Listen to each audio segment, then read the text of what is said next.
आजकल मौसम जो है ना वो बहुत ज़बरदस्त सा हुआ है। गर्मी भी इतनी नहीं ख़ास और धूप भी कम निकलती है। तो इस ज़बरदस्त से मौसम में फिर हमने सोचा कि चलो हम भी बाहर से नाश्ता करते हैं, क्योंकि आज कुछ तबीयत भी ठीक नहीं थी। तो बस फिर आज मूड नहीं हो रहा था कि घर पे नाश्ता करें ना और नाश्ता बनाएं। तो बस फिर हम चले गए और हमने रात में ही डिसाइड कर लिया था कि हम सुबह नाश्ता जो है ना वो बाहर से करेंगे। तो बस फिर उसी प्लानिंग के तहत हम उठे, क्योंकि अगर हम लेट उठते तो ऑब्वियसली फिर तब तक नाश्ता जो था वो ख़त्म हो चुका होता और रेस्टोरेंट जो है ना वो उसकी टाइमिंग जो है वो ख़त्म हो चुकी होती। तो बस फिर हम चले गए नाश्ते के लिए, और नाश्ते में मेरे हस्बैंड को कीमा जो है ना उनका वो बहुत पसंद है। तो बस फिर उन्होंने कीमा चाय पराठा मंगवाया, और बच्चे जो हैं वो तो होते ही मीठे के शौकीन हैं। तो उन्होंने ये बोल दिया था कि हम तो न्यूटेला पराठा ही खाएंगे, वरना ये था कि चलो उन्हें चाय पराठा उन्हें भी सिंपल वाला खिला देते ना, वो भी खा लेते हैं। लेकिन उनको न्यूटेला पराठा पता था वहाँ से मिलता है, तो बस फिर हम भी न्यूटेला पराठा ही खाएंगे। और बस दोनों फिर मसरूफ़ थे अपने अपने मोबाइल्स में, और मैं लगी थी उनको खिलाने के लिए, क्योंकि बच्चे जो हैं ना वो इसी तरह के होते हैं। जब खाने का टाइम आता है तो उनको होता है कि बस हमें गैजेट्स दे दो, हमें कुछ खाना ना पड़े। लेकिन ये कि उनको आदत जो है ना वो डालनी होती है कि ख़ुद खाओ। और बस नाश्ता किया और मौसम के मज़े लिए। ऑलरेडी वहाँ पे बहुत सारे लोग जो थे ना वो नाश्ते के लिए आए हुए थे। और किसी भी रेस्टोरेंट में जाके ऐसे लगता है कि अच्छा आज हमने नहीं खाना बनाया, और भी बहुत से लोग हैं जिन्होंने आज खाना नहीं बनाया। तो बस फिर नाश्ता किया और घर वापस आए तो बस वही हमारे जो टिपिकल काम होते हैं वो इंतज़ार में होते हैं कि कब हम घर पे आएँ और कब हम इन्हें शुरू करें। तो बस फिर आज मेड ने भी नहीं आना था क्योंकि संडे था। तो बस फिर डस्टिंग का और क्लीनिंग का काम देख के बस फिर मैं आ गई थी किचन में, और किचन में कुछ चीज़ें रीफ़िल करने वाली थी, बस वो रीफ़िल की। और उसके बाद बच्चों को अब लगी थी भूख, क्योंकि दोपहर का टाइम हो गया था। और एक को मैंने नगेट्स फ्राई करके दिए, और दूसरे को होता है कि मुझे ना रोल वगैरह फ्राई करके दिया करें। तो बस फिर एक रोल वो खाता है, एक रोल उसके लिए और एक मैंने अपने लिए किया, क्योंकि जब बंदा काम कर रहा होता है ना तो थोड़ी सी भूख लग रही होती है और होता है कि थोड़ा चटपटा सा खाया जाए ना। तो बस फिर यहाँ पर नगेट्स और रोल जो थे ना वो फ्राई हो रहे थे, और बस यही रूटीन जो थी ना वो किचन वाली वो शुरू हो चुकी थी। बस सुबह नाश्ते से छुट्टी थी, और इसी चक्कर में ना किचन जो था ना वो अभी तक नीट एंड क्लीन था, क्योंकि नाश्ता नहीं बन पाया था। और जब नाश्ता बनता है तो फिर किचन जो है वो मैसी हो जाता है, बर्तन भी इतने धोने वाले होते हैं। और जब नाश्ता नहीं होता तो बस फिर आपकी यूँ समझें ऐसे लगता है कि आप आज ना फारिग हो, कोई काम नहीं है। अच्छा, यहाँ पर जी रोल और नगेट्स फ्राई हो गए और मैंने इनको दे दिए कि चलो आप लोग खाओ। और ख़ुद भी बैठ के मैंने रोल जो था वो खाया, और अल्लाह ताला का शुक्र अदा किया कि चलो घर में पड़े थे, आराम से फ्राई किए और खा लिए। और अच्छा, मुझे ना जो फ्रोज़न आइटम होते हैं ना वो इतने पसंद नहीं होते। वो जो मार्केट से हम लेते हैं उनका टेस्ट जो है ना वो थोड़ा अजीब होता है। तो बस फिर ये मैंने ना लिए थे किसी एक ना लेडीज़ से, वो नीडी थी तो वो बनाती हैं, तो फिर मैंने बस उसी से लिए थे, और रमज़ान में भी उसी से मैंने लिए थे।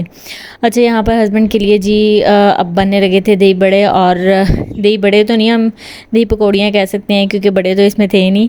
और यहाँ पर बस मैंने योगर्ट लिया, उसमें चाट मसाला और हरी चटनी पहले से बनी पड़ी थी, और थोड़ी सी काली मिर्च और नमक मैंने डाल के रायता सा उसका योगर्ट बना लिया, और प्याज टमाटर काट लिया, और फुल्कियाँ जो थी उन्हें पानी में भिगो लिया। और ये जी हमारे मज़ेदार से जो थे दही बड़े वो बन गए थे। और किसी चीज़ को प्रेजेंट अच्छे से किया जाए ना तो फिर उसको खाने में भी मज़ा आता है ना। कहते हैं ना, पहले बंदा आंखों से खाता है उसके बाद मुंह से खाता है। तो बस फिर जिस दिन टाइम हो, मूड हो, तबीयत सही हो, हर चीज़ सेट वेट हो, तो बस फिर उस दिन ना बंदा खाने को डिकोर भी कर देता है। और डिकोर करने के बाद फिर मुझे था कि इसकी फोटोग्राफी की जाए।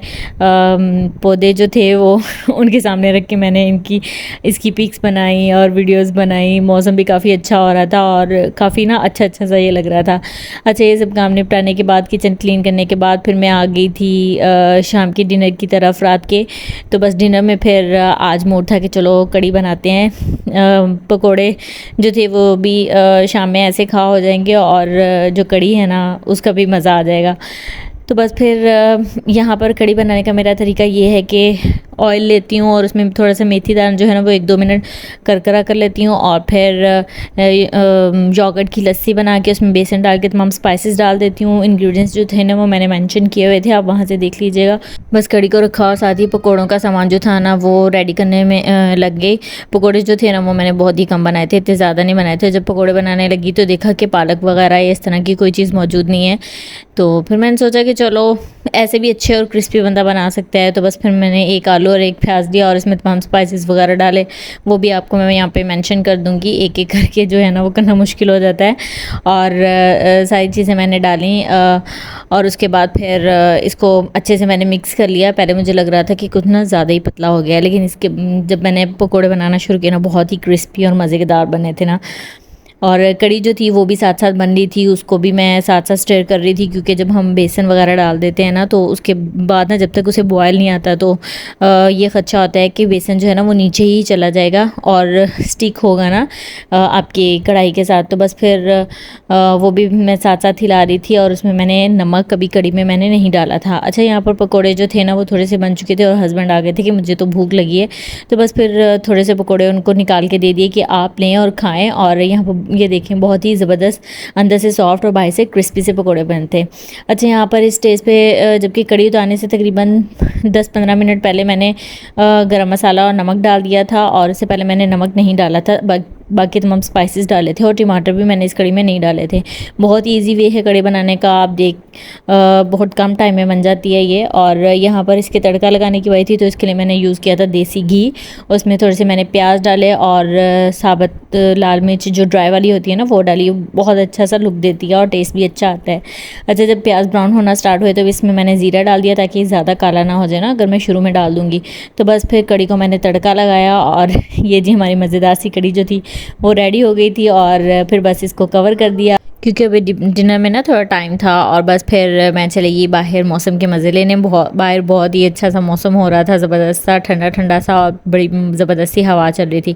तो बस ज़बरदस्त सी हवा चल रही हो और ठंडा ठंडा मौसम हो तो बस पौधों को देखने का मज़ा भी आता है, स्विंग करने का मज़ा भी आता है। तो बस इसी तरह इंजॉय किया, थोड़ा सा मी टाइम गुजारा। और फिर बच्चे बाहर आ गए थे तो ऑब्वियसली उन्होंने खेलना था और इतने में बेल बजी और हमारे नेबर से जी आगे हमारे लिए एक गिफ्ट सोन हलवा, बहुत ही ज़बरदस्त था। और लेकिन हमसे पूरा खाया नहीं गया क्योंकि काफ़ी ज़्यादा था और बच्चों ने ऑब्वियसली कितना खा लेना था। और मेरा बड़ा जो था ना वो चम्मच ले आया था फ़ौरन खाने के लिए, बहुत एक्साइटेड था खाने में कि मुझे ये खाना है, और बस थोड़ा सा खा पाया था क्योंकि ये ना थोड़ा सा हैवी था। उन्होंने भावलपुर से मंगवाया था और स्पेशल मंगवाया था अपने लिए, तो हमारे लिए भी मंगवा दिया। और मेरे नेबर्स जो है ना वो काफ़ी अच्छे हैं, चीज़ें देते दिलाते रहते हैं इसी तरह, और हम लोग भी देते हैं ऐसे, जो है ना वो प्यार मोहब्बत और बढ़ता है, एक दूसरे का ख्याल बंदा रखता है। तो बस फिर बच्चे जो थे वो खेल रहे थे और रात में इनके कज़न्स आए हुए थे और फिर इन्होंने पिज़्ज़ा पार्टी करनी थी, पिज़्ज़ा पार्टी की। और व्लॉग मेरा पसंद आया तो चैनल को सब्सक्राइब कीजिएगा, वीडियो को लाइक कीजिएगा और इसी तरह व्लॉग को एंड तक देखते रहिए। FB और टिकटॉक पे भी फॉलो कीजिएगा और मिलते हैं नए व्लॉग के साथ। अल्लाह हाफ़िज़।